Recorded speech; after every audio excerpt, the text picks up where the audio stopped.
Yo halo semuanya, gua Ramal Beranda atau FYP. Kalian beberapa hari ini pasti penuh dengan berita dari Classroom of the Elite. Ya kali ini sesuai judul gua bakal buat video breakdown tentang trailer dari Classroom of the Elite season keduanya.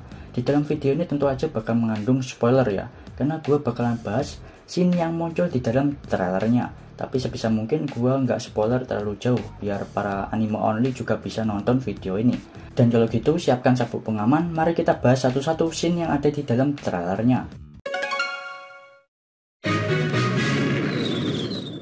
Pertama-tama gue ucapkan dulu kalau Karizawa kawaiinya nggak ada obat.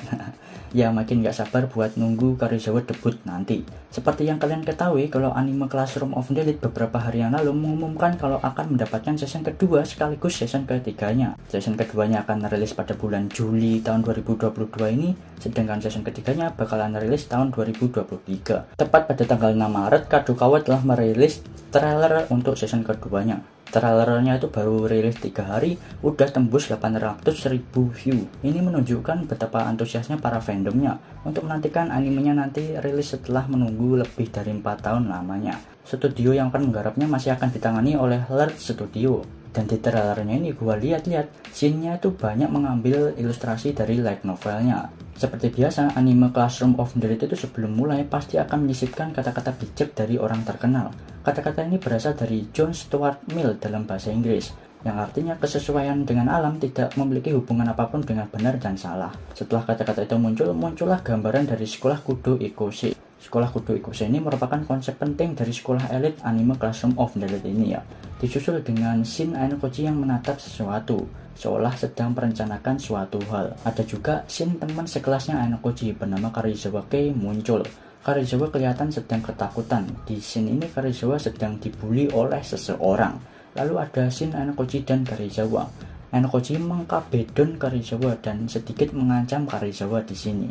Gue berpikiran kalau scene ini nanti pas dibuat animenya bakal kontroversi pas nanti rilis ya. Di sini Ainokoji berusaha menjadikan Karizawa sebagai rekannya karena Karizawa itu memiliki sesuatu hal yang spesial yang tidak dimiliki oleh Horikita. Bahasa kasarnya, Ainokoji ingin menjadikan Karizawa sebagai alat barunya. Lalu ada scene Ainokoji dan Manabu. Bagi yang lupa Manabu itu siapa? Manabu itu adalah ketua OSIS sekaligus kakak dari Horikita ya. Di sini ini latarnya itu adalah ujian khusus festival olahraga. Ainokoji sedang bersiap-siap ancang-ancang untuk duel sprint melawan Manabu. Ini salah satu scene yang gua nantikan untuk dianimasikan nanti sih. Lanjut ada Horikita dan Sudo sedang bertatapan. Ini latarnya masih sama seperti sebelumnya, yaitu di festival olahraga. Ya ini juga merupakan titik balik dalam hubungan mereka berdua dan awal dari perkembangan Sudo. Selanjutnya ada scene Kushida dan Riwen ada dalam satu frame. Ini berlatar di ujian paper shovel. Riwen dan si Kushida itu mereka itu bekerja sama untuk tujuan yang sama ya. Lalu ada scene Horikita yang mau mengajak Kushida untuk bekerja sama demi kelas. Seperti yang kita tahu, Kushida di season 1 sebelumnya itu pernah bilang kalau dia itu sangat benci dengan Horikita. Dan ya jadi akan ada konflik antara mereka berdua nanti di season keduanya. Selanjutnya muncul scene yang melihatkan grup Ainokoji. Singkatnya, grup Ainokoji itu adalah circle milik Ainokoji. Awalnya grup ini adalah grup belajar, tapi sekarang grup ini menjadi circle-nya Ainokoji. Anggota dari grup Ainokoji sendiri berisikan 5 orang. Ada Ainokoji, Yukimura, Hasebe, Miyake, dan Sakura. Lalu muncul scene Kushida Dark Mode. Ya ada orang lain selain Ainokoji yang bakal tahu sisi lain dari Kushida ini. Scene selanjutnya ada Karizawa yang turu. Kelihatan banget Karizawa di scene ini sedang kena mental ya, karena sedang dibully oleh seseorang lagi di atas atap sekolah. Next ada scene dari Ryuan. Ryuan sendiri itu sibuk untuk mencari seseorang yang bermain di balik layar yang ada di dalam kelas D. Dengan kata lain, Ryuan itu sedang mencari atau mengincar Ainokoji. Dan ada scene Ainokoji yang sedang memukul seseorang. Ya, Ainokoji ntar bakal baku hantam dengan seseorang karena suatu konflik tuh ya. Kita bakal dilihatin seberapa kuat Ainokoji ini dalam baku hantam. Setelah Ainokoji memukul, muncul tulisan Latin yang artinya ucapan kebenaran yang sederhana adalah surat moral kepada Lucius. Lalu scene berpindah kepada Manabu dan Nagumo. Mereka berdua merupakan ketua OSIS dan wakil ketua OSIS. Nampak kalau mereka berdua sedang membicarakan sesuatu yang sangat amat teramat penting. Manabu dan Nagumo sendiri bisa dikatakan sebagai rival. Lalu scene Karizawa yang di belakangnya ada Enekoji. Ini scene berlatar di ujian camp pelatihan. Enekoji menyuruh Karizawa untuk menyelidiki sesuatu. Lalu ada scene Tachibana. Tachibana sendiri merupakan seorang sekretaris di OSIS ya, kalau kalian lupa, yang nampak sedang kelihatan sedih dan terpuruk si Tachibana ini. Ini juga latarnya di camp pelatihan. Next ada scene dari Nagumo selaku wakil ketua OSIS yang sedang tersenyum jahat. Nagumo ini wajah-wajah seorang antagonis banget gitu ya, yang kelihatan licik orangnya. Selanjutnya scene Ichinose. Ichinose kelihatan murung setelah melihat surat yang dia terima. Isi surat itu bakal membuat Ichinose terkena suatu masalah yang besar nantinya. Selanjutnya ada 3 anak buah dari Ryuen, yaitu Ishizaki, Albert, dan Ibuki. Lalu ada satu gadis desanya di kelas Ryuen yang kelihatan kalem orangnya. Perempuan itu bernama Hiyori. Muka Hiyorinya agak aneh nggak sih ya? Kalian ngerasa gitu nggak? Ya, Hiyori nanti bakal punya peran penting di kelasnya Ryuen. Selanjutnya ada Hashimoto dari kelas A sedang menggoda Karizawa. Next, scene Ichinose nampak sedang meminta maaf di depan kelasnya. Ya, ini masih satu konflik dengan scene Ichinose yang dapat surat dari seseorang sebelumnya ya. Selanjutnya, scene Enekoji berpapasan dengan Sakayanagi. Pertemuan mereka bakal menguak sedikit tentang siapa sebenarnya Enekoji itu, dan akan diceritakan juga sedikit tentang apa itu White Room, tatapan bingung Enekoji, dan tatapan penasaran Sakayanagi. Ada scene Horikita dan kakaknya Manabu. Onisan Daisuki. Ikeh.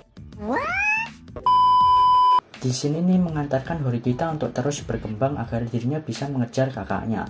Horikita tuh ingin diakui oleh kakaknya gitu ceritanya ya. Lalu ada scene Horikita yang mengungkapkan pendapatnya di kelas terhadap sesuatu keputusan tentang ujian khusus. Nama ujian khususnya ini berlatar di ujian polling kelas. Nampak Hirata membatu shock setelah mendengar saran dari Horikita. Atau lebih tepatnya Hirata dan Horikita tuh bakal adu argumen di sini ya tentang sesuatu hal di dalam ujian suara polling kelas. Selanjutnya ada Enekoji yang dicekik oleh seseorang. Seseorang ini masih belum dilihatin ya di dalam trailernya ya, atau belum muncul di dalam trailernya. Dan walaupun dicekik pun masih kelihatan santuy dan tetap cool ya, bener-bener gue banget nih. Selanjutnya sekilas ada scene Kushida yang muncul 2 kepribadiannya. Scene ini muncul cepat banget, jadi kalian harus teliti buat nge-pause-nya ya. Scene pertama Kushida yang kelihatan ramah, baik, friendly, dan sangat waifuable, berubah menjadi dark mode yang badas dan galak. Scene pas Kushida jadi dark mode ini keren sih efeknya ya, walaupun dilihatinnya cuma sekilas doang. Lalu ada scene Hirata yang kelihatan sedang ngamuk. Hirata yang baik hati dan penyabar jadi ngamuk karena keputusan di ujian polling kelas. Ya, beban berat inilah yang harus ditanggung oleh Hirata sebagai pemimpin kelas. Dan ada scene Horikita yang sedang memimpin kelas. Karena suatu keadaan yang membuat Hirata nggak ikut ujian, akhirnya Horikita menggantikan Hirata untuk menjadi pemimpin di kelas saat di ujian khusus seleksi event. Lalu diakhiri dengan scene mata Enekoji yang sedang menatap lurus. Di dalam scene ini mungkin Enekoji dalam hatinya bilang gini, Watashi padahal mau hidup sekolah seperti anak biasa, tapi malah banyak masalah yang menimpa Watashi. Kudarana mendoksai. Setelah scene yang menyorot matanya Enekoji, muncullah tulisan season 2 akan dirilis pada bulan Juli tahun 2022 dan season 3-nya akan tayang pada tahun 2023. Setelah gua lihat-lihat ya isi dari trailernya, ada scene dari volume keempat sampai volume ke-11. Sedangkan 3 volumenya yaitu volume ke-4.5, volume 7.5, dan 11.5 nggak ada di trailernya. Karena ketiga volume yang gua sebutin tadi nampak nggak ada di dalam trailernya, jadi ketiga volume ini bisa diasumsikan bakal dibuat cerita terpisah atau dalam bentuk OVA. Ya nggak mungkin dong di-cut ya ketiga volume tersebut, karena ketiga volume tersebut itu punya cerita yang penting untuk menjadi penghubung cerita ke depannya. Kecuali volume ke-4.5 itu udah diadaptasi ke animenya di volume ke-7 kan. Ya entahlah gimana, itu urusan produser dan studionya yang ngatur nantinya. Gua sebagai penikmatnya cuma berharap semoga aja hasil ceritanya itu rapi. Dan gimana pendapat kalian tentang trailernya tadi? Ya dari style artnya tuh lebih meningkat ya ketimbang season 1 sebelumnya. Gua ngerasanya gitu ya. Dari style artnya tuh nggak berubah, cuma meningkat menjadi lebih baik dari segi pewarnaannya, lebih cerah gitu rasanya. Untuk para staffnya kebanyakan masih sama dengan yang mengerjakan season 1 sebelumnya. Ya pokoknya nggak sabar buat nunggu rilis season 2 dan 3-nya ya. Pasti bakalan nge-hype parah ya. Dan meta gua banget pasti bakal kembali lagi. Ya walaupun Enkoji sekarang udah bukan karakter gua banget ya. Sekian aja video kali ini, makasih buat yang udah nonton. See you next video, bye bye. した僕の夏休みはやがて記憶回路のゲートでいくつかにちぎれて断続的な絵になったのです